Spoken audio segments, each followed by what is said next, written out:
Et bien bonjour à tous messieurs dames, bienvenue sur cette nouvelle vidéo, j'espère que vous allez bien, c'est Fukio, aujourd'hui nous sommes le 11 mai 2023, exactement 22h16, donc on est tout juste un peu avant la fermeture de Wall Street, on a CAC 40 qui finit à plus 0,28%, 7381 points, Eurostox moins 0,01%, le DAX 40 moins 0,39%, le FTSE 100 moins 0,14%, le Dow Jones moins 0,66%, le Nasdaq Composite on est fini, enfin on a fini.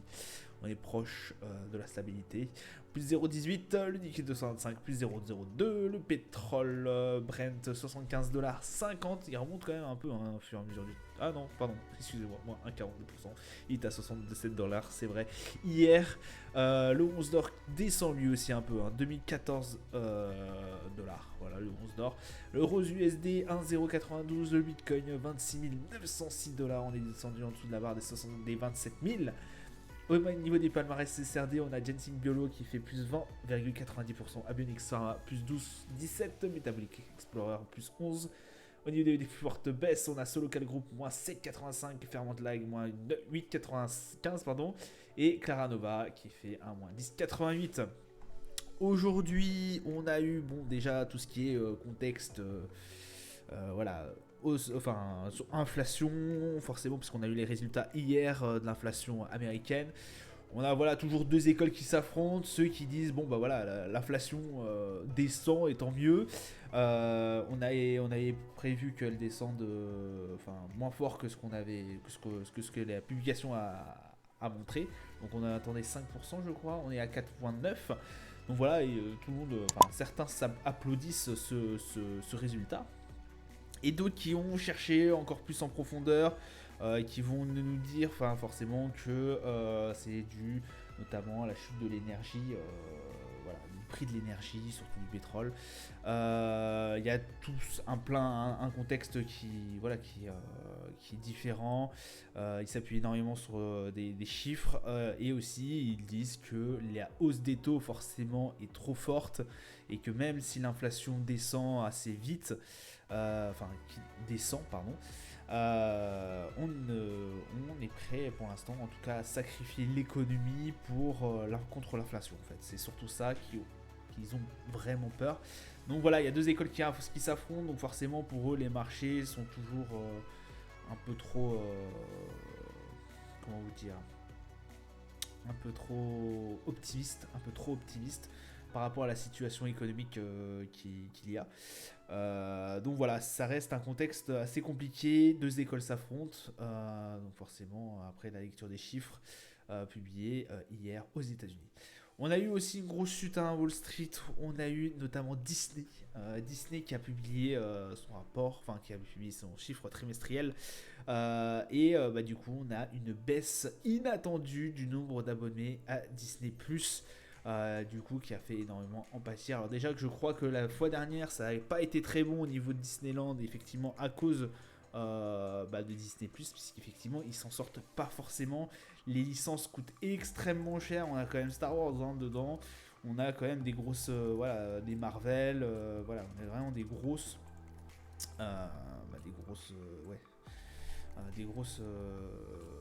compagnie, enfin pas compagnie, mais grosse licence. J'arrivais pas à retrouver le mot. Donc du coup, bah voilà, ça empathie un peu sur le chiffre et sur notamment,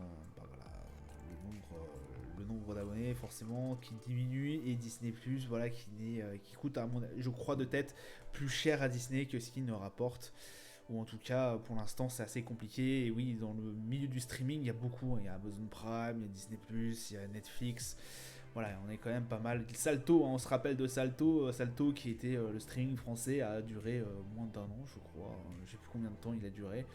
Ça a été très très bref et il a dû fermer ses potes parce que voilà, vous payez des droits de licence, vous payez énormément de choses pour avoir justement pour proposer votre contenu à vos clients.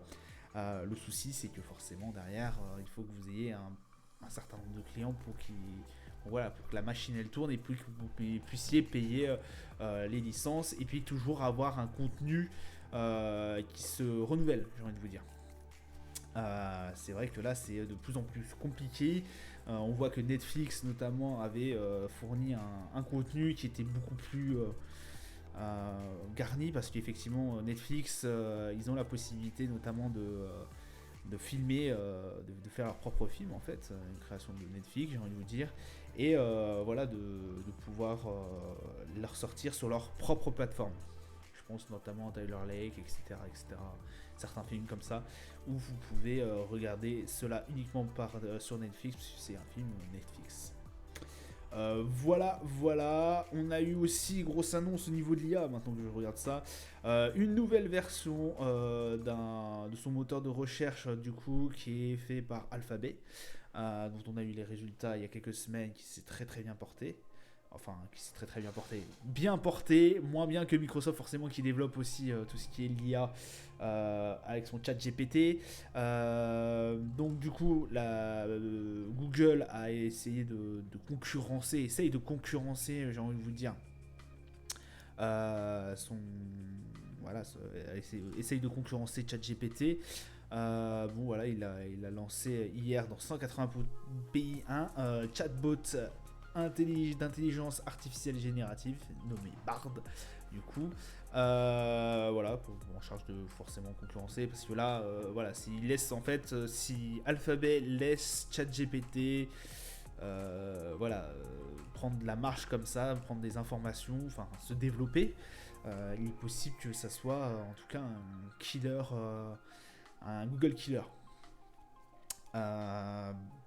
Voilà, c'est comme ça. Donc écoutez, à voir, à faire, à suivre. Moi je m'en souviens que Bard à sa première sortie devant des journalistes, il n'avait pas fait il n'avait pas énormément convaincu, avec beaucoup de bugs, etc. etc. Bon après, voilà, je pense que sur ce coup-là, Alphabet en fait s'est fait devancer très très vite. Sur ce coup-là, Google n'avait pas vu en fait la puissance de ChatGPT et à un moment donné, en fait, ils se sont pris. Voilà, quand ChatGPT est arrivé sur le marché, là, ils essayent de reprendre, ils essayent de prendre le train en fait, mais à mon avis, ChatGPT a quand même une certaine avance sur ce genre de programme. Voilà, donc écoutez, ça va être une course à mon avis à l'IA. Après, bon voilà, hein, c'est pas non plus, il est pas anodin Alphabet. Hein. Alphabet, c'est c'est Google quand même, c'est pas non plus la petite, fait partie des GAFAM, et après ChatGPT fait déjà partie de Microsoft. Donc là, ça va être la guerre des géants. La guerre des géants pour la course à l'IA. Voilà un peu ce qui a abordé un peu le marché aujourd'hui, dans un contexte, j'ai envie de vous dire, assez tendu, mais quand même on est resté un peu neutre. On a quand même eu des fluctuations énormes, hein. On a eu une descente déjà dans un premier temps, après Wall Street a repris pour encore pour remonter. On a fait des aléas, on verra sur les marchés financiers, on a fait vraiment des allers-retours entre le vert et le rouge. Donc écoutez, on était dans le rouge, on était dans le vert en tout début de matinée, on est descendu dans le rouge pour remonter, pour finir dans le vert en tout cas au niveau du CAC 40. Écoutez, voilà, hein, c'est les marchés, pour l'instant on est vraiment assez indécis.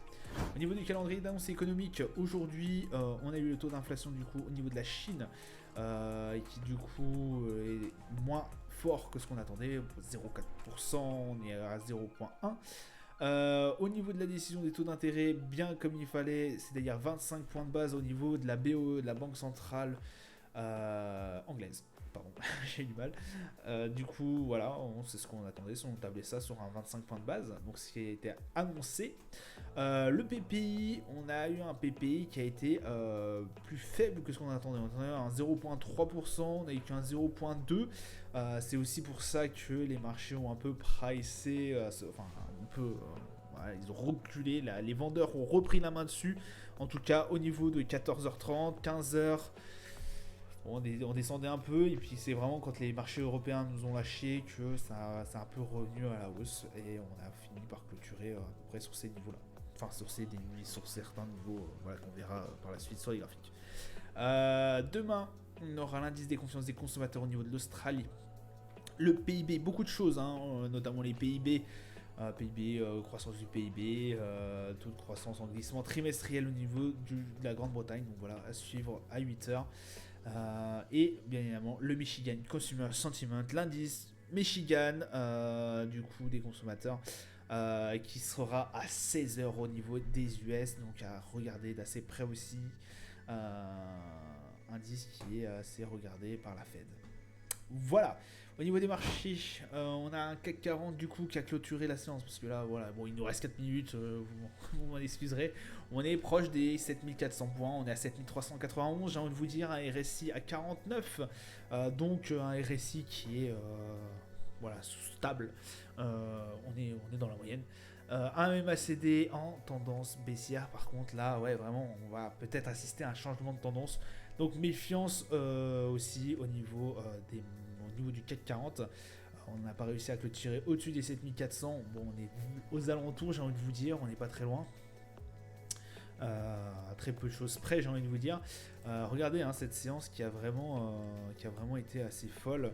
On commence à partir d'ici à peu près, voilà, début de journée. Hop, on a été chercher bien bas, on a été plongé même en dessous des 7330 points pour reclôturer au-dessus. Donc vraiment, on a eu une fluctuation assez énorme au niveau de notre cher CAC 40 et au niveau des indices plus particulièrement. Le DAX bon, qui réduit aussi un peu. Ça fait 4 journées d'affilée qui réduit. Bon, rien de très alarmant. On est à 15 834 points. Les 16 000 sont toujours envisageables. En tout cas, ça ne sera pas pour cette semaine, je pense. Après, on peut toujours être surpris de quelque chose. Une énorme découverte au niveau du DAX. Enfin, une énorme découverte. Une énorme bonne annonce, j'ai envie de vous dire. Limite, fin de la guerre en Ukraine. Mais bon, là, j'y crois pas trop. Mais on n'est toujours jamais à l'abri d'une bonne nouvelle. Donc écoutez, possiblement, je pense qu'on finira pas, on décassera pas, à mon avis, ces 16 000 cette semaine, oui, parce que demain, c'est le dernier jour. On a un RSI en zone neutre, aux environs des 54, un MACD bon, qui reste toujours sur une tendance haussière, mais voilà, elle est pas... Bon, elle est meilleure que celle du CAC. On n'est pas en train de changer pour l'instant. En tout cas, on n'est pas en train de changer de tendance comme le CAC 40. Bref, le Brent, 75,67$, toujours entre les 80 et les 70. Un RSI bon qui redescend, on est à 41, donc on commence à s'approcher un peu de la zone de survente cette fois-ci. Un MACD, bon, toujours tendance baissière, on le voit bien. De toute façon, depuis qu'il y a eu cette réunion de l'OPEP qui avait permis ce gap énorme pendant un week-end où on est remonté à 85$ le baril, on est monté pendant un moment à 86 et puis ça n'a pas arrêté de replonger avec quelques petites respirations ici. Bon, là on en a une, mais bon, voilà, on voit bien que globalement le marché du pétrole est vraiment en train de descendre petit à petit. Tant mieux pour nous consommateurs, j'ai envie de vous dire. Le 11 d'or 2014, voilà, on est toujours sur des niveaux assez incertains, je vous l'avais déjà dit. Sur le 11 d'or, c'est assez compliqué. Le niveau des 2000 a été cassé, enfin cassé entre parenthèses, parce que cette barre, je vous le rappelle, cette résistance est très très forte. Elle est très très puissante et pour l'instant, rien, moi, me permet de dire on s'est vraiment affranchi de cette résistance. Après, c'est vrai qu'ici, pendant un moment, un énorme mouvement baissier, on a une mèche qui a touché les 2000 pour remonter. Il est possible que ça fasse support cette fois-ci et que, effectivement, on l'ait véritablement breaké. Mais voilà, on peut se rendre compte plusieurs fois qu'on l'avait cassé ici, qu'on l'avait cassé là, sans très grande, j'ai envie de vous dire, attention derrière de rester au-dessus des 2000, puisque très vite on est repassé en dessous. Donc là, ça fait quand même quelques séances un peu plus longtemps que quand même on est aux alentours des 2000. Bon, il est possible que ça fasse cette fois-ci résistance, je l'espère. Parce que là, on était resté que quelques jours, là aussi quelques jours, là ça fait quand même plusieurs semaines qu'on est aux alentours des 2000, que là on l'a breaké ce niveau-là, on a breaké un niveau-là pour aller chercher même les 2070, voire les 2080, donc c'est les plus hauts historiques, hein. Écoutez, c'est possible que ce niveau des 2000 permette de nous faire un support. Dans ce cas-là, les 2100 seraient atteignables dans un prochain temps. Mais voilà, restons quand même sur le fait que les 2000 peuvent être aussi pas cassées. Enfin, je veux dire, elles peuvent tenir encore cette barre, elle peut encore tenir. Donc écoutez, restez assez prudent sur le 11 d'or en tout cas, parce que effectivement ça peut pump d'un seul coup comme ça peut redescendre.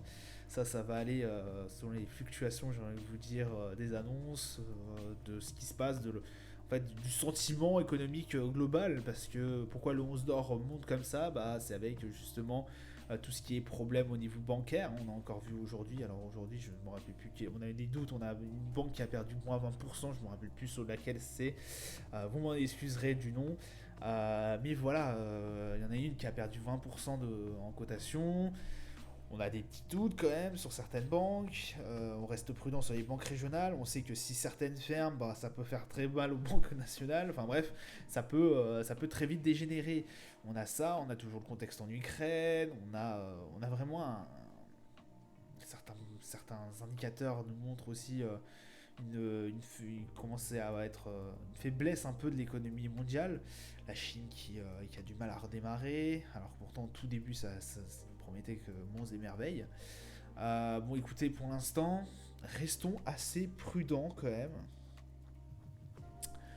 sur notre 11 d'or. Voilà, ça peut aller du triple au simple pour l'instant, c'est une valeur refuge, ne l'oublions pas. Le S&P, bon aussi on est scratché, hein, on est vraiment collé à 4150 sans pouvoir trop s'en démarquer, que ce soit par le haut ou par le bas.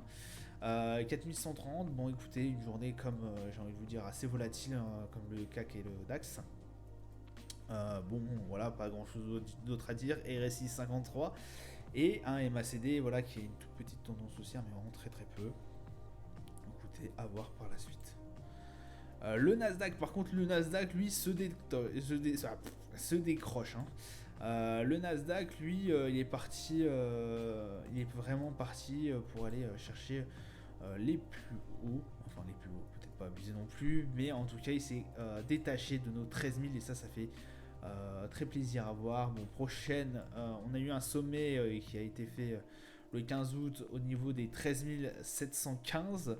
À voir si ce niveau-là pourrait constituer une résistance. Dans ce cas-là, effectivement, ça sera notre prochain objectif. 63, c'est le RSI, donc on est quand même assez proche d'une zone de surachat. Et un MACD, bon voilà, qui est en tendance haussière globalement. Hein. Donc vraiment, pour l'instant, j'ai envie de vous dire, on s'est bien décroché des 13 000. Ça se passe plutôt bien, en tout cas pour notre cher Nasdaq, qui vraiment... j'ai envie de vous dire, contrairement aux indices américains globaux, ça performe quoi. Enfin, en tout cas, ça s'est décroché des certaines lignes. Hein, parce que le S&P, on est toujours aux 4100 et quelques. Le Dow Jones, ça n'a pas bougé encore entre les 33 et les 34 400. Donc, de toute façon, on va le voir après. Voilà, c'est là, on est vraiment. Il y a quand même une hausse et s'est décroché un peu de cette barre des 13 000. Le Dow Jones, on est voilà, à 33 305, encore une journée de baisse. On a été même chercher bien bas, on a frôlé les 33 100. Voilà, c'est un peu décevant en ce moment sur le Dow Jones. On est vraiment aussi sur un mood baissier, hein, on le voit bien, là ça commence à changement de tendance. Un RSI à 45, bon voilà, il n'y a rien de très florissant au niveau du Dow Jones. Donc écoutez, à voir par la suite ce que ça va donner, mais en tout cas le Dow Jones pas en très grande forme par rapport au Nasdaq par exemple. Voilà, ça sera tout pour moi pour aujourd'hui. Je vous souhaite une excellente journée, une bonne soirée à vous. Je vous dis à plus tard. Ciao ciao.